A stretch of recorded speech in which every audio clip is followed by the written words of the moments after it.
Okay, well, welcome everybody. We'll get the ball rolling.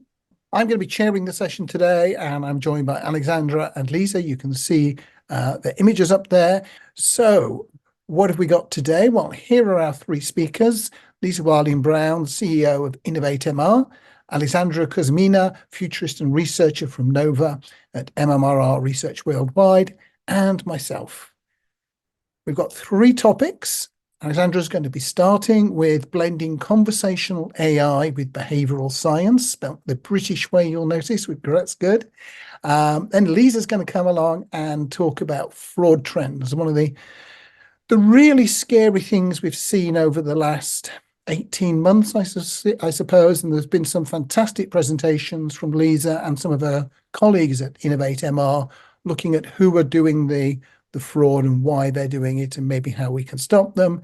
And then I'm going to bring things home with the automating analysis of data with artificial intelligence. So with that, Lisa and I are going to disappear, and I'm going to give keyboard control to Alexandra. Hello, everyone. Do you know what products you will be buying in 2029? Probably a $1 trillion question. So I'm going to talk you through some of the work that we've done to see how we could answer this question. And what we did was an experiment with testing new product ideas. So how we did that, we used conversational AI chatbot in combination with a technique from behavioral science. So who are we? I'm Alexandra Kuzmina. I'm from MMR, and my job is to explore and experiment with emerging technology and new methods. So how did this experiment come about? Came about from conversations with a CPG client who works with in a fast-paced, competitive environment where innovation is one of the key drivers of growth and competitive advantage. And she wanted to find a way to be able to test concept ideas that are 5 or 10 years away in the future. But we as researchers know that predicting the future and future behaviors and preferences is a challenge because future is uncertain and people struggle to give accurate answers to questions about their future choices and actions. And research even shows that we can't relate to our future self. So brain scans show that most of us use one part of the brain when we think about ourselves and a different part of the brain when we think about strangers or our future self. So in other words, our future self is just like a stranger. So most of the examples of future thinking research are either in finance or healthcare. So for example, a few years ago, UCLA researchers aged photos using software, and then that inspired Merrill Lynch to introduce a new feature on their website where you could upload your photo and it would age your photo to sort of try to evoke empathy to your future self so you can ponder how much to save for your retirement. Now, this was pre-generative AI, and this feature is no longer available on that website. So if anyone knows what happened to it, please share in the chat. But more recently, Aviva created this video where they aged people using makeup like in a movie. So let me play that for a few seconds. Adam and Tony are taking part in a social experiment. 3, 2, 1, open your eyes. Oh my god, I look like my nan!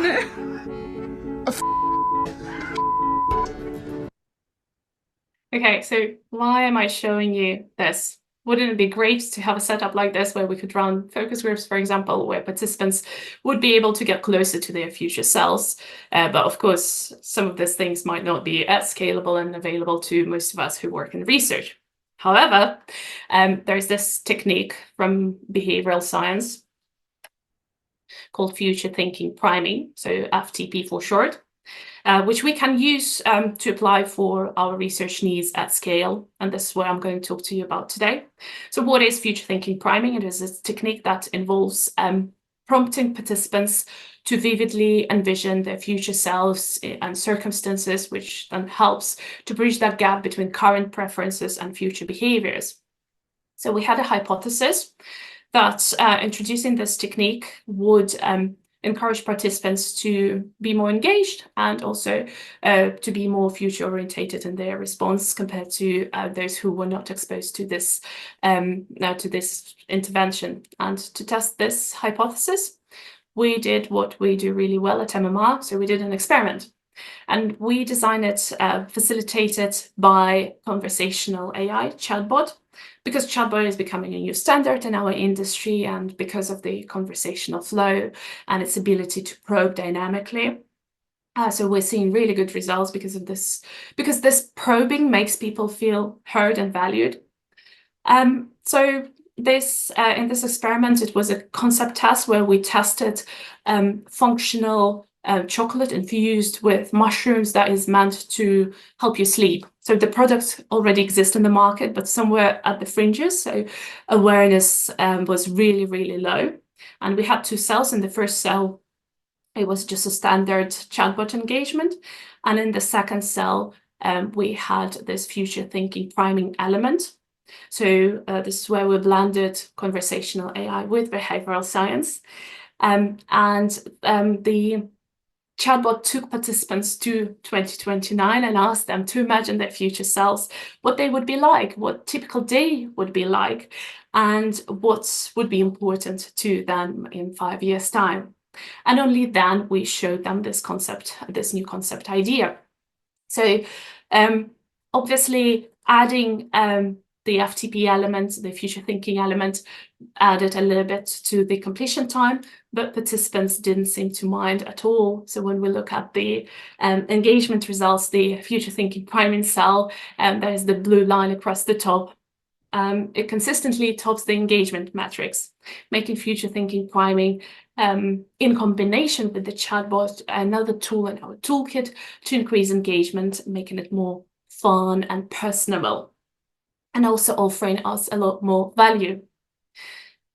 So speaking of value and engagement, usually the length of an open-ended answer is a good indication of participants' engagement as well. And the future thinking priming cell got us 4 more words on average. And beyond that, we also employ thematic co-occurrences analysis, which what I mean by this is it's another step that follows thematic analysis, and it looks at how themes are connected in the open-ended response. So the more connections there are in one open-ended response, the richer the insight and the better the story that we can tell from that data. And the benefits of getting twice as many co-occurring themes is that we can get a better understanding of the complexities of the experiences that are often very difficult to capture with more traditional methods. So it helps us unravel the connections between themes as they are conceptualized in participants' heads. And on top of that, we also got a lot more future-oriented mentions. And this is where they mentioned or implied future. So having more of these mentions meant that they not only engaged with the concept, but also thought a little bit harder about how it would fit into their lives and how well it might align with their future selves, their health and wellness goals, and benefits like helping sleep. We also learned that some were concerned about eating the chocolate right before bed because they have already brushed their teeth. So maybe the cons need to be around suggesting a routine or different occasions. So loads of value and useful optimization, validation, and activation pointers. So it looks like this technique is ticking all the boxes for our original hypothesis. Now, this technique also doing 2 more interesting and useful things. For example, it also encourages more words from the younger group. So we had 7 extra words on average, which is fantastic news for those of us who are trying to engage with younger audiences. And last but not least, it did something interesting for our male audience as well. It helped them open up a little bit more. So traditionally, male respondents may be less verbose in articulating their thoughts and feelings during studies. And this technique seems to encourage more open and detailed responses that can lead to richer data and better understanding of their preferences and decision-making process. So all those good things that we're looking for. So to sum up, we've proven that our original hypothesis, so this combination of an intelligent chatbot coupled with the technique, the future thinking priming technique, does indeed increase engagement, and people are happy to spend more time and give us more useful feedback and the open ends. And it just helps participants to slightly shift their mindset and encourage that blue sky thinking and that's foresight and ideation, and also help us to show them new concept ideas, which in turn helps clients to choose and focus on most valuable ones. So again, optimization and activation goals. It is not a glass ball. I'm not going to claim that it's going to predict the products that people are going to buy in the future that with 100% accuracy. But what it does do, that it gets us closer to that because of that connection and the deeper meaningful interaction that we have with participants. So with that, concludes my presentation. Thank you so much.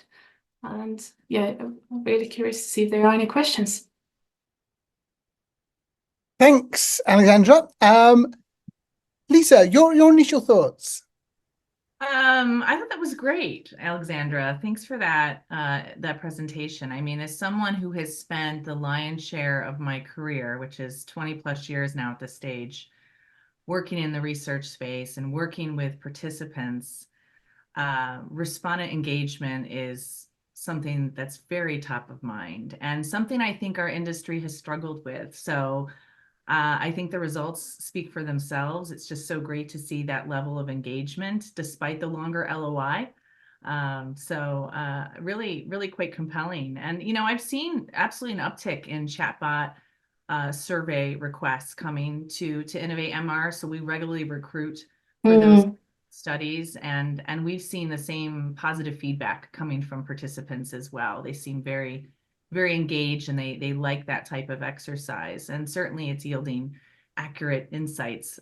So it's really great to see, and I hope that, you know, with the sort of surfacing of Gen AI and all that presents for the industry, that probing accuracy is going to get even more relevant and accurate and customized for the participant in hand, and we'll see more of this type of work. So yeah, congrats on the great work here. Fantastic. Thank you so much for your thoughts, Lisa. Yes, we do indeed. So I can see that Claire Marie has put her hand up. If you want to type your question, Claire Marie, into the chat stream, we'll be able to see that, and we'll be able to respond to it. I've actually got a question which links to Lisa's presentation around on fraud. Do you think this sort of initiative makes it easier to spot frauds and deal with it? Yeah, sort of kind of a natural deterrent, because we're trying to engage, and so I think chatbots have a natural capacity to filter those. So it's really difficult to copy paste into a chatbot. It's almost impossible. So yeah, totally. And I do see a question in the chat around from Dave, are appeal results more positive for concept with engagement? That's an excellent question, and I was hoping someone would would ask that. So something interesting happened there when we looked at that. So if we there were no differences between males and females, for example, but when we looked at different age, how people of different age groups react to it, those in both groups, so those who were exposed to the intervention and who weren't, something interesting happened with the younger group. So the older group seemed to be kind of really set in their ways. So the middle group would be slightly more positive to the new concept presented to them. But it's doing something really interesting for the younger audience. It's kind of, it seems that it's making them think a lot harder and kind of engage with the concept a lot better. So we did see quite a bit of polarization, so they either like it or hate it, so there's no middle ground, which is really interesting. And as I said, it's just a first experiment. There's loads of scope to probe and see what sort of use cases would be feedback for this type of method. There are several questions. What about B2B? Have you tried this with B2B yet? That's an interesting question. So, my background is in B2B. That would be a really interesting thing to do. But we are a consumer insights agency at MMR, so we work with consumer predominantly. But I can't see why not. You couldn't try it with B2B. It's a very versatile tool. You could, do all sorts of designs from, ideation sessions, kind of before going into an ideation session, for example, whether it's a B2B audience or consumers or panelists, for example. Yeah, I can add to that too, Ray. I mean, we Yep. do a lot of B2B research at Innovate MR, but I think a lot of the chatbot surveys that we've seen coming from our clients have been mostly focused on consumer. But I agree with Alexandra. I think it's absolutely an area for us to go into, and hopeful that clients will be inspired by what they saw here. And I have to say, Alexandra, it's so great to see some of those more difficult sample cohorts, like just the younger cohort, as well as young males, showing higher levels of engagement, because historically those audience profiles have been more challenging. So that's a great kind of answer or solution to some of the problems that I think our industry has experienced over the years. So we've also Brilliant. got a query from somebody who thought that the uplift from 18 words to 22 was modest when looked at others. But I guess the point here is that they were both chatbot surveys. Yes, absolutely. Yes. They were, but so we were not comparing it with more standard kind of online traditional kind of tick box survey, and that if we compare to that, the number would be a lot lower. So we've done experiments with that, and we see really impressive results from chatbots. And then there's a question from in the Q&A tool. Have you experienced any future thinking approaches that provide a particular perspective, scenario foresight, or specifically framing the future? And I'm going to add to that, have you also considered backcasting, where you create the future and you then get them to look backwards? That's a very interesting tool. So when we kind of started scoping this, it was the main idea was to test those future concepts with something a really simple method, really cost-effective method. But yeah, it sounds really interesting to be able to use kind of foresight techniques that you mentioned in not in a qualitative setting, but at scale. That would definitely be yield some fascinating results. Okay, well, the clock is ticking, so we're going to move on. There are one or two more questions in the Q&A and in the chat. So, Alexandra, if you want to try maybe answer those in those two streams, that would be great. And we're going to move on one slide. Thanks to everyone for joining. Obviously, quality has been very top of mind for buyers and sellers of sample for a very long time, but I would say the last year has been incredibly challenging for the industry. And when Ray and I chatted earlier about getting together for this webinar, we thought this was certainly an important topic for us to cover. And I've been in the industry for over 20 years. The lion's share of it, like I said before, has been spent on looking at sample quality, understanding the threats that exist, and really understanding that sample quality exists on a spectrum, right? On one end, you have those very nefarious agents. In the middle, you might have people that are real human beings, but are quite overzealous and hyperactive, taking many surveys and almost acting or serving as a professional survey taker versus a very authentic, real participant. And then on the other end of the spectrum, you might just have natural duplication if you're multi-sourcing across a multitude of vendors. So there's a lot of different scenarios here, but for the benefit of this particular presentation, we're going to be focused on that very far end, really scrutinizing the nefarious agents and trying to understand what it is they're doing on their end to thwart the various controls that are in place. So I want to drop a few stats and factoids to really set the stage and create some context. Certainly these figures aren't meant to scare, but I am an absolute realist, and I think it's very important that we have this level of context. And so I follow Cybersecurity Ventures quite closely. They're an online security firm, and they put out a lot of different fabulous reports, many of which have been featured in Forbes. And this first kind of big headline here, if you were to really combine the damages generated from cyber fraud across the world, across all industry, and put a number behind that, it equates to about $10.5 trillion in damages projected by next year. So it's a very unsettling challenge for all industries, not just those that operate in the market research space. Another, I think, very compelling factoid or stat here is if you were to measure or quantify cyber fraud as a function of GDP or economic wealth, it would be the third largest economy after the US and China. So just let that sink in. This is bigger than all of us, right? And multi-billion-dollar brands, government agencies, and a wide variety of industries are challenged by this. So that's when I kind of put my realist hat on and say that none of us are impervious to these threats. None of us will fully solve them. There is no silver bullet. I'm of the belief system that we have to be really transparent. We have to talk about these challenges and partner together and work together, because there's always going to be noise and dissonance in data. That's kind of the fun bit, but we shouldn't be combing through our data sets trying to figure out who is real and who isn't.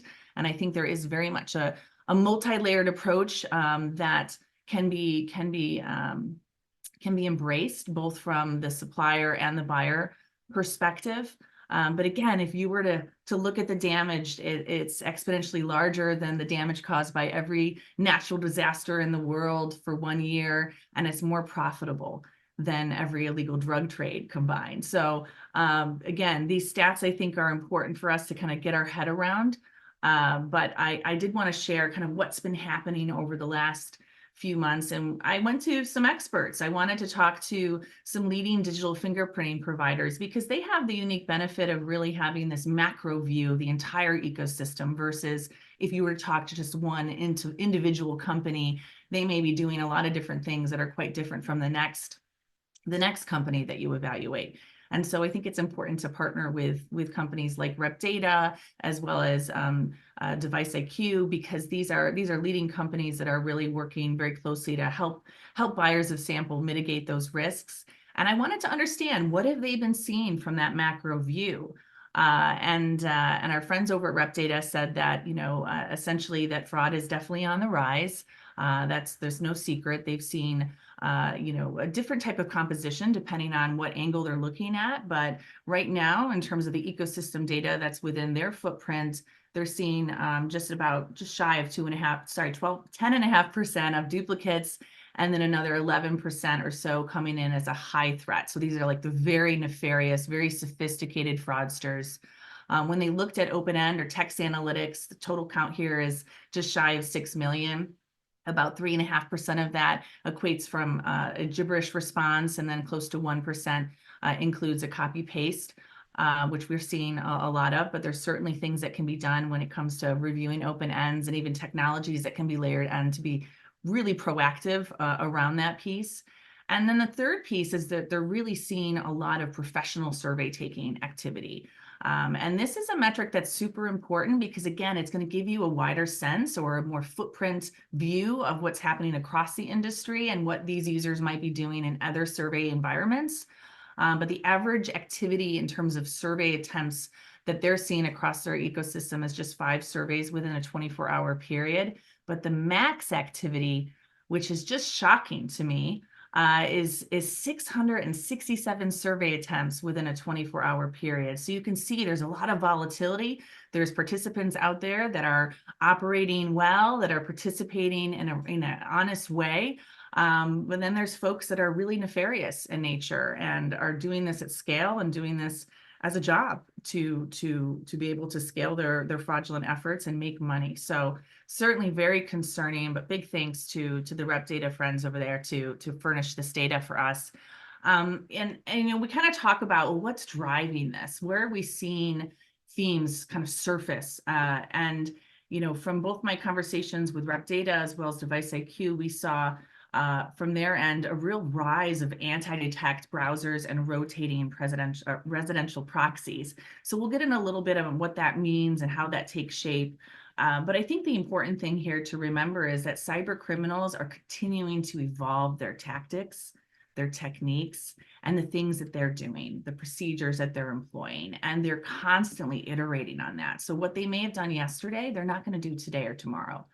And that's challenging for businesses, right? Businesses are built on having a stable tech stack, having standardized SOPs, having standard process and procedure in order to move that ship through the water. And that dynamic and unpredictable nature that the fraudsters are displaying is very difficult for business to keep up with, especially if those businesses are performing on a very large quantitative scale when it comes to traffic, really procuring the traffic and then delivering the traffic into its respective survey. The other thing that's kind of happening right now as well is there's a lot of new tools that are hitting the market that these fraudsters are taking advantage of. It's a new breed of tools that are really helping the fraudsters reduce their costs, which is great for them and bad for us. In fact, there's probably about 30 tools that we've evaluated on our side that we know the fraudsters are using. We've even gone as far as interviewing fraudsters. Ray, you might remember we presented some interviews with fraudsters. They were obviously anonymous, but we had actually interviewed them and presented that at SMR Congress a few years back. And that, I think, definitely helped to serve as an impetus to wake up the industry, that these folks are very creative. They're leveraging new tools, and these same tools are adding many features. So it's creating this one-stop shop dynamic to really help automate those capabilities, as well as emulate and pretend to be a real respondent. But there's been a significant uptick in terms of the percentage of traffic going undetected by existing fraud prevention tools. So if you're just relying on digital fingerprinting, yes, that's going to catch some bad actors, and I would say more innocent strains of fraud where maybe people don't realize they've been invited to the same survey because they might belong to more than one panel company. But solely relying on IP address is absolutely no longer sufficient and a recipe for disaster. So we'll move on to the next slide here. A little buggy for me, Ray, so hopefully it moves along here momentarily. Okay, great. So I want to talk a little bit about anti-detect browsers and rotating residential proxies, and essentially how this all takes shape. And like I said before, we've seen a significant increase in this type of activity, but essentially it allows you to create a unique profile and to look different from a device property standpoint. And so it really allows them to set natively in the browser source code, so respondents look different and unique, but are able to avail of those bad actions from one centralized machine. So they could take those actions from a basic device like a tablet and launch thousands of unique device and browser profiles based on that. And it's really providing advanced IP address anonymization. So it's able to route internet traffic through proxy servers and effectively hiding the user's actual IP address and replacing it with a different one. And so that is something that's really challenging, because historically we had those sight lines, and now with the rise of anti-detect browsers, which again are being presented from a privacy standpoint, that it's helping users to remain private and keep their personal information private, which you can certainly appreciate, but it's also being leveraged by those that have nefarious intentions, and they are able to essentially emulate unique profiles across seemingly thousands of unique devices, when in fact it's all coming from one central machine. In terms of residential rotating proxies, this is essentially what happens when a user chooses a specific location, country, city, or carrier, and they surf the web as a real user in that area using a real household or mobile IP address. So the rotating residential proxies really allow you to change that IP address on demand or automatically in each transaction with your target location. So if there's a survey in the UK that a US-based person really wants to take, it's not difficult or challenging for them to emulate that they are in fact in the UK when they're taking that survey from some state in the US, as an example. So it really is replacing the use of traditional, more expensive and easily detectable VPNs and data centers and web proxies that would have been used in years past, and really helping to advance their efforts. And we'll move on to the next slide here. And so I want to talk a little bit about survey farms, because I think survey farms have been something that's been in the headlines for a long time. You sort of envision this big room of loads of people all taking surveys. And that certainly was the case a few years ago, but those large groups of individuals all coordinating and collaborating together are really no longer needed. You can simply define thousands of browser profiles to use in order to represent all those people, and all be one single individual at the same time. So they can target desktop, tablet, mobile phones. They can use popular browsers that businesses would expect to see, as well as implement multiple operating systems. Again, these are all variables or features that a lot of digital fingerprinting systems and other fraud mitigation tools have used in the past as a means to find and exclude those users. But unfortunately, nowadays it's very easy to emulate and create that variability that fraud mitigation tools are expecting to see, when in fact they are not unique. They are all coming from the same person.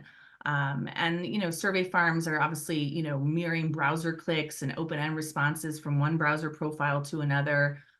They're really easy to automate entering into a survey from all the different browser profiles. So it may look like a survey farm, but in fact it can be from one individual. And the sad thing here is that you don't have to be some uber tech expert in order to hide your identity, emulate the fact that you're many different browser profiles or many different respondents.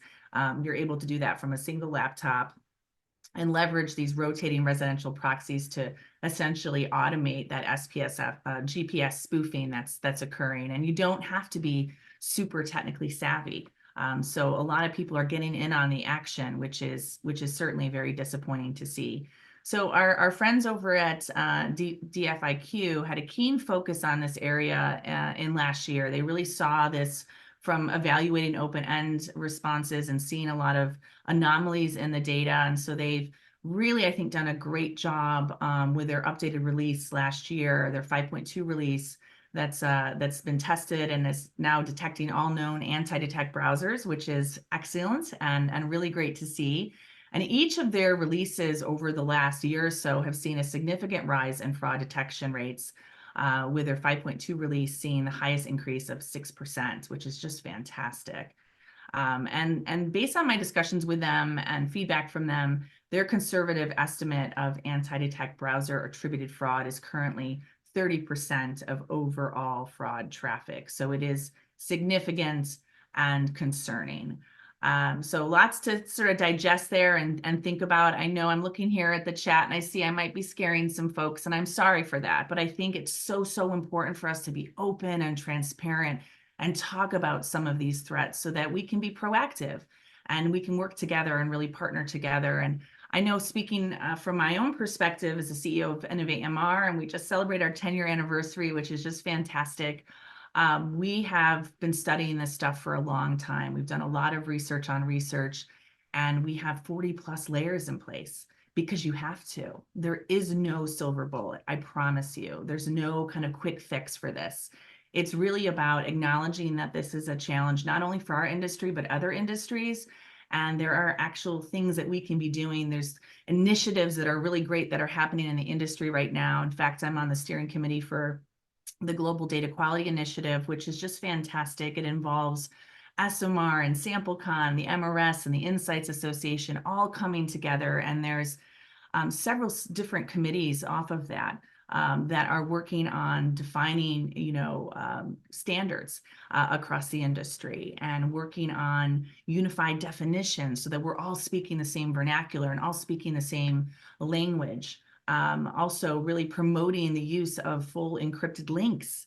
Again, I think that's sort of the bare minimum that we have to do as an industry and will serve as a deterrent for these nefarious agents, but there's so much more that needs to be done. And I want to close this presentation with just a kind of a quick bulletin here that there are a lot of phishing attacks that are hitting our industry. And this is a real live example that I'm showing you. It hit the industry a few weeks back. With this sort of bid request, right? You, as a sales rep, you see a bid request come in. What are you going to do? You're going to click on that link because you're eager to hit your quota and respond back to the client in a timely manner. But it's so important to make sure that you train your staff and train them early on day one of onboarding. Any new employees that start at your business, make sure that you're giving them great training on what to look out for. Things like, the actual email domain, does it match the trusted sender that you think this is coming from? Or is it off by a character or two? Is there a link asking you to go through, a credential process or a multi-factor authentication process? Do not click on those links. Make sure you validate with the trusted sender that you think this is coming from, and expect to get more of these. And what's scary is it can actually, based on this sort of methodology that these bad actors are performing, it can give them access to your computer, your inbox, all of your contacts, copies of your invoices for them to then take, emulate, change the banking details. So it's pretty scary. And there's been a ton of CEO spoofing as well. So I always tell my team, if you ever get a rogue email from someone pretending to be me and asking you to go purchase Apple gift codes, it's not me. We will always do a voice and video verify for requests like that. So I would just like to finish that, Ray and Alexandra, as sort of a little warning for others, just to be really, really thoughtful and mindful about these attempts, because they are absolutely increasing at a dramatic rate. And that's it for me. Thanks, Lisa. And I'm just going to try to respond to one question out there about just blowing up that screen a little bit. And hopefully that's about as big as I can get it. So fantastic, Lisa. Really scary. Why do you think that only the panel companies seem to be worried about this? Why are the people buying the research? So the agencies who buy the research, the end clients who buy the research, seem to be much less concerned than they should be. I think historically it's always been seen as a panel problem. And I think a lot of buyers of samples sort of are very binary in the way that they view it. There's good vendors and bad vendors. I just don't think it works that way. If you work in the sample space, you are absolutely going to run into agents that are looking to spoof and pretend to be something that they're not. And so I think it is really critical. And I think it does come down to education and communication, having great sessions like this, Ray, to really get the word out. But for us to really make an impact, I think we all need to work together. Sample companies have a lot to do on their end, in my opinion, but also buyers of sample need to be putting in those in-survey checks and really scrutinizing the data set closely to produce something they can be really proud of. I would say not all vendors are created equal. There are definitely sample providers out there that are just leaning on digital fingerprinting, and I think that's a really dangerous strategy. So to me, it's really about looking at things outside of just technological tactics, but also looking at behavioral and attitudinal assessments, comparing them against known benchmarks, scrutinizing open-end data. And even I think there's an opportunity to use synthetic data to help even validate real data. So sort of a reverse engineering, but I'm sure we're going to get into the topic of synthetic data. I know we're tight on time, so I'll stop talking. So I'm just going to respond to a lovely correction actually in the chat. Of course, some agencies are massively concerned about it. Some end clients are massively concerned. Procter & Gamble have done a lot over the years, but a lot are not. And it only requires a lot of not very active buyers for this problem really to just keep moving along, I feel. What about using routers and blenders? Is there ever a good method of checking what's happening if you're buying sample that's really coming from 5 or 6 or 7 different suppliers? Yeah. I mean, there's a lot of multi-sourcing that's happening, Ray, right? Like, I think a lot of projects that are being conducted right now are very challenging. They're very low incidence populations. So as a buyer, you maybe don't even have a choice to single source, nor would you want to, right? You want to diversify so you have some optionality. I can certainly appreciate that. I was a buyer of sample for many years as well, so I've sat on both sides of the fence. Routers in general are a slippery slope, in my opinion, not just for the fatigue that it can create among real participants, which can be a deterrence for real people to participate if they feel like they're getting stuck in that washing machine and failing over and over and over again. But at the end of the day, our conversion rate as an industry is sub 10%. That means we're failing out of surveys 9 out of 10 times. That's not an enjoyable experience. So, I understand the impetus for routers, but I think there's a balance that needs to happen. And I also think we need to be very aware of response bias and the prioritization schema that is included in a lot of these routers, so that you actually have non-response bias coming into play when people don't get an opportunity to participate at an equalized level. Let's say. So there's a lot of, we could do a whole webinar on routers. Oh, yes. We really could. So we'll leave that there for now. And Melanie Courtwright of the Insights Association has a very good pitch and discussion about that as well. And she was with Research Now and is now, of course, head of the Insights Association, very much involved in the Global Data Quality Initiative. And just to echo what Lisa was saying, please do find out about that and move forward. Interesting question in the Q&A tool. Is the rise in some of these clever things that Alexandra's been talking about, the chatbots and the AI, going to make it harder to spot fraud or easier? Or both? I think it's going to be easier to catch fraud, because now we're working with a lot more, call it unstructured data or open-end responses. And, if you study those open ends and those verbatims long enough, you can really discern who is engaged, who's providing you a really robust response, and who is just kind of going through the motions, or even using ChatGPT to help generate responses. There are technological solutions to catch that, to catch the copy pasting, to catch the character count check, for example. So I think new technology, new techniques are really going to help us get that much smarter, versus, say, just a typical close-ended tick box type of survey instrument where it's easier for the fraudsters to emulate humanistic behavior. So there's a question that on the chat that I'm not going to answer in depth, because I don't want to run any legal risks, about who would we recommend. Obviously, Innovate MR, because of your willingness to stand up. I would say anybody who is answering the SMR questions on the website is worth investigating, but I will put in my standard tip to buyers, which is pick a good panel company, develop a personal relationship with somebody who works there, so that they are invested in your success. And I think having that where you can talk and say, what can I do to make it better? Are there other ways I could be approaching this? And having that conversation as opposed to sending an RFQ off to 20 agencies, then I think that is a better way of moving forward. Absolutely. I think that's great advice, Ray. I personally haven't seen Alexandra, yes. Oh, sorry. I was just going to circle back to your point about whether clients care or not. So I personally haven't seen many questions on tenders or rosters that would specifically call out survey fraud and what we could do to combat that. Do you have do you think clients need to demand that information in rosters and tenders and things like that?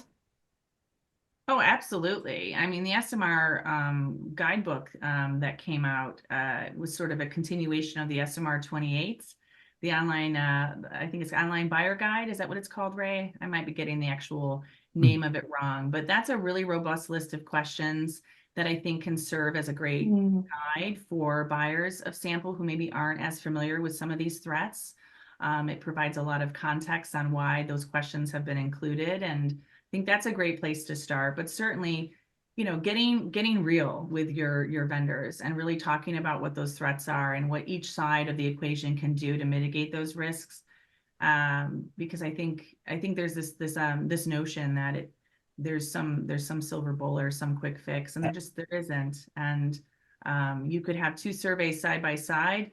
One is plagued with fraud and one is completely safe.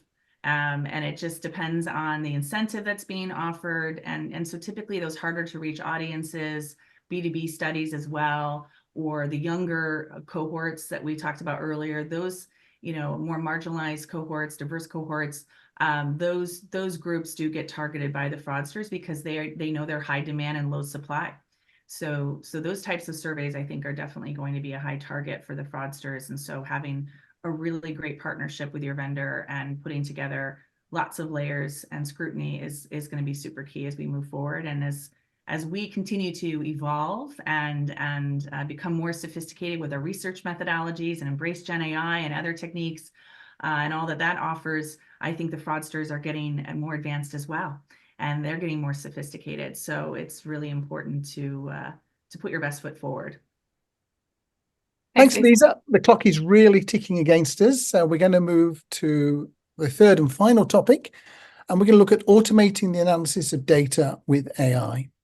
And I'm briefly going to look at non-ChatGPT options and ChatGPT options. We talk about generative AI, but nearly everything that is actively being used and doing good stuff has got some ChatGPT in it. If we're talking about conversational AI, of course, there are other tools, but it's kind of the driving force. So just thinking about the non-GPT things that have been going on for a while, we've been doing chatbots for a while, chatbots in the CX world, where you're providing a service to people and collecting research is quite an interesting way. It, of course, blurs all sorts of ethical lines, but is a very practical step. We've been using transcription and translation AI for ages. In fact, we've even forgotten that it's artificial intelligence. The sentiment analysis we've been using for the last few years, for the last 10 years, I guess, particularly with things like social media, has all been using AI. And lots of those wizards that are out there are also utilizing AI. So all of that has been allowing us to automate tasks, to allow us to do more, to allow us to de-skill. Quite often, one of the roles of automation is to allow you to de-skill a task so more people can do it and people can go from being employed to productive quicker. What about the surface level automation using GPT and similar things? We're seeing a lot of this. So summarizing text, translating text. So instead of using some of the tools we've used before, you download that, you put it up in chunks to your browser, having checked that you've got all the IP settings and the privacy settings right, and it's summarizing the text. We can use that for smart searching, asking it to write reports. So we give it some facts and say, could you summarize this for me? Creating personas to say, okay, here is the data, here are the reports. I want you to create a persona representing this segment. Now describe what the outputs would be. One of the interesting things I've seen people do here is a method of protecting anonymity. So instead of using actual quotes, which from an online community could be tracked back, you can say, here are 4 or 5 real quotes. Could you give me something in the style of these which conveys the same message? So little bits of automation, making some speed up, but not fundamental changes. The next level is where it becomes more integrated, and you will see growing number of references to co-pilots. That is where we put a smart tool alongside the basic product that's already been there. So UScan, for example, and Microsoft are both companies that have co-pilots in its use, and it makes you more efficient. So that sort of automation is doing more. You can also take the API interface and use R and Python and languages like that to create tools, or you can just call it from Google Scripts. So instead of loading your data into Excel, you're loading it into Google Sheets. It's slightly more convenient. I'll give you a quick example of what I mean. So here is a Google Sheet where I've downloaded some data. It's fictitious data. And one of the questions I would always ask at the end of my survey is, anything else you would like to say? And here I've got people who unfortunately have given away their PI. One of the jobs I always have to do, all of us have to do, is go through the open-ended responses to make sure there's no personally identifiable data. So I put it into that cell there. This next cell, so if we take C2, it just rewords what the question was, what the answer was, and then the question I want to ask ChatGPT. The question I'm asking ChatGPT, does the answer contain personally identifiable information? Answer yes or no. And then in C2, that is what the code was. In D2, I've written a short routine in Google Apps script called GPT answer. So it simply asks that question and pastes the answer back.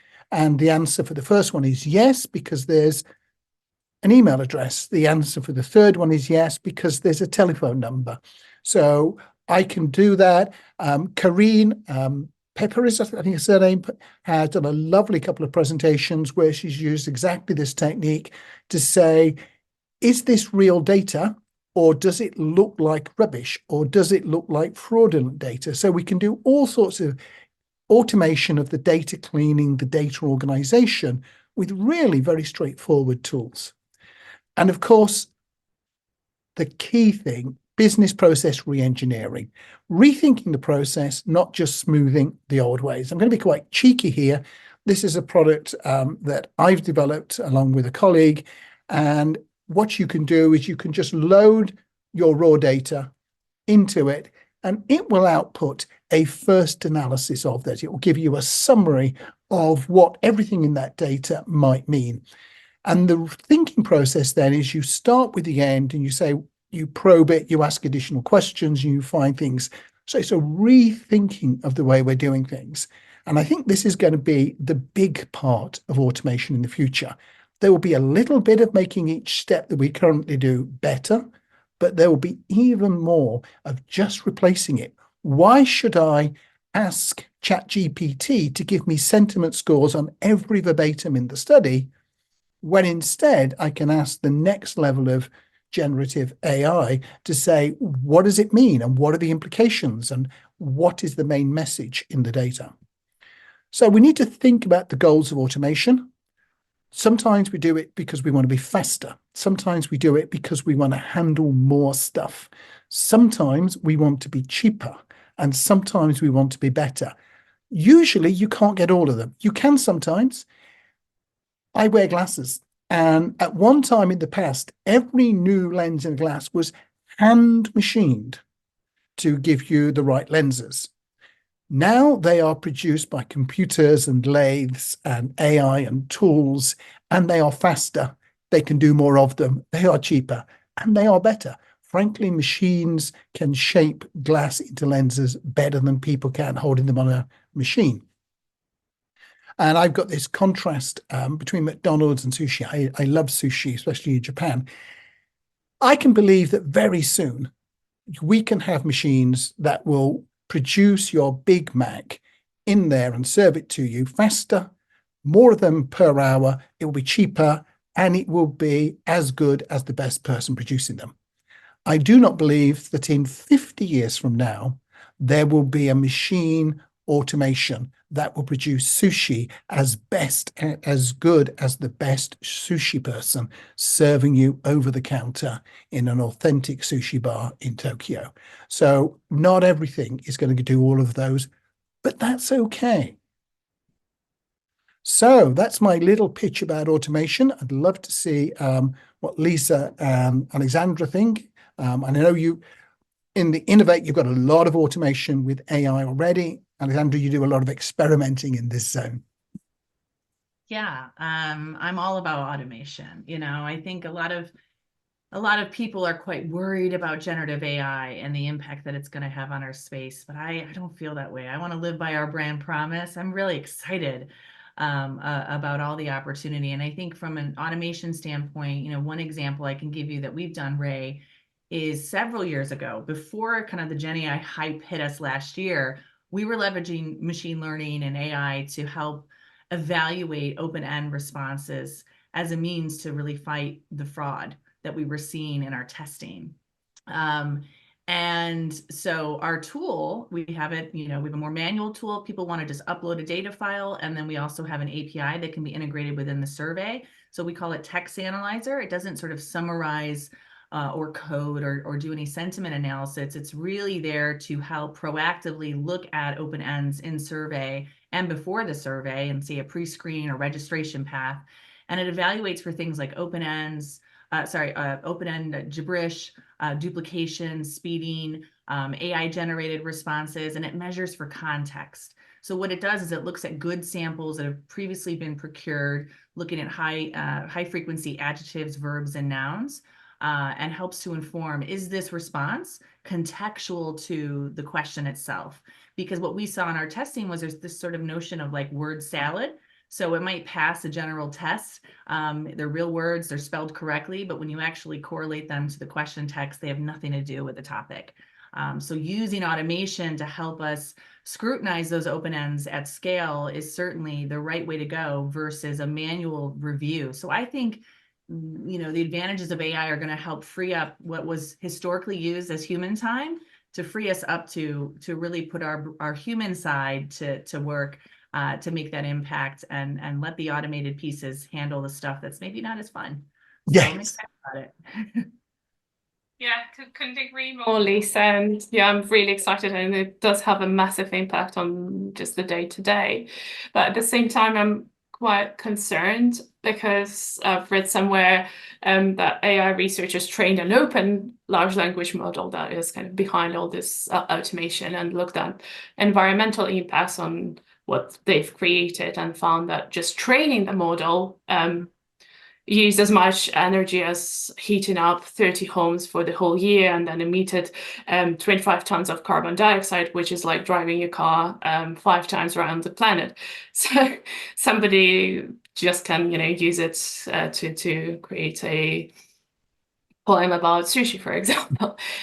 So picture this: we as researchers help clients to innovate and put new products to the market, but how much environmental impact does that product already have before it's even physically created because of the AI that went to the early stage? And is that impact accounted for?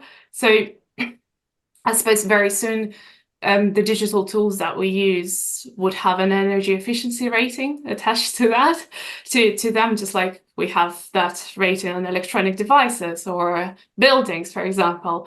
So it's likely to be driven by legislation and hopefully by client demand. But could we as an industry offer carbon neutral research tools that will be a differentiator, maybe, in this kind of AI powered everything day and age? Or can we at least have tools that with known environmental impact, making it easy for clients to add research to their own environmental impacts on the products that they produce? So SMR have just recently adopted a European charter, an environmental charter, and it's pretty much copied off the one that the MRS has already adopted, because it was what they've done is fantastic. And so we picked up with that. And one of the requirements is for agencies to say what their carbon footprint is.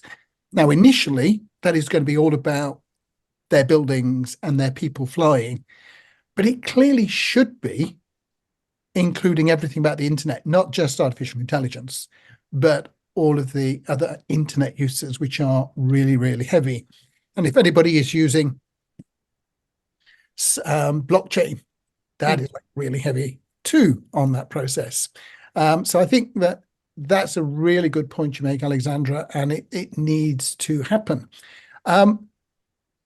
There's an interesting point here from Michelle about protecting the stuff from being available to the AI. There are two worries whenever we load something up to Google Translate or we load it up to ChatGPT. One, will it learn from our stuff? And two, will it share this stuff with other people? And it's relatively simple with ChatGPT-4 to set your settings so that no, it doesn't remember anything afterwards. It's even easier if you're using the API interface. In fact, the fact it doesn't remember even for a few seconds is kind of a nuisance there. But you can set that up. I'm not going to tell you how to do it because it changes every few weeks. So have a look, ask ChatGPT, then Google it, and it's pretty straightforward to set it up to say, no, you can't learn from my stuff. No, you can't store my stuff. And that is a really important thing to do. Additionally, I have got some clients who have in their contract with me said, you will not upload this stuff to ChatGPT. So even though it would be safe, I can't, because we have a contractual commitment. So you need to make sure that all your people know what they can and can't do in terms of this client's data or that client's data. And that's and I would just add to that too, Ray. I think it's really important to have an internal policy, document this, and make sure you're training your teams, especially as your company grows. You want to make sure you have really good control on that front. Absolutely. Any other questions out there relating to this automation process?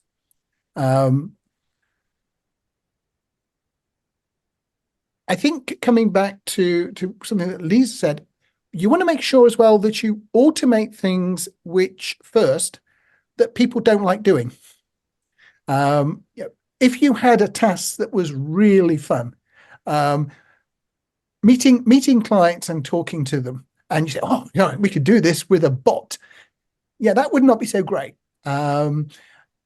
Let's really focus on the stuff where there are big savings. And then let's be aware of the consequences. So one of my favorite stories about automation is in glass blowing. Glass blowing was first automated about 1910 in New York. And it was disastrous for the artisans because they used to blow glass. And all of a sudden, this cheap standardized glass was available. What happened as a consequence was hundreds of people lost their job. Thousands of people gained a job working in the glass industry because all of a sudden, food and medicines were packed in glass bottles because it became affordable. Public health improved enormously because food was now hygienic and medicines were now hygienic. And eventually people got rich enough to start buying artisanal glass again. So yes, there is disturbances. Yes, there are losers. But when we do automation the right way, we should be looking for net gain out of that process. And anybody who sends me an email and I get one a week of do this and you can employ fewer people. Actually, they normally say you can employ less people, which also gets at my linguistic nose. Do this, you can employ fewer people. I don't open it. I'm not interested in employing fewer people. I'm interested in doing more stuff.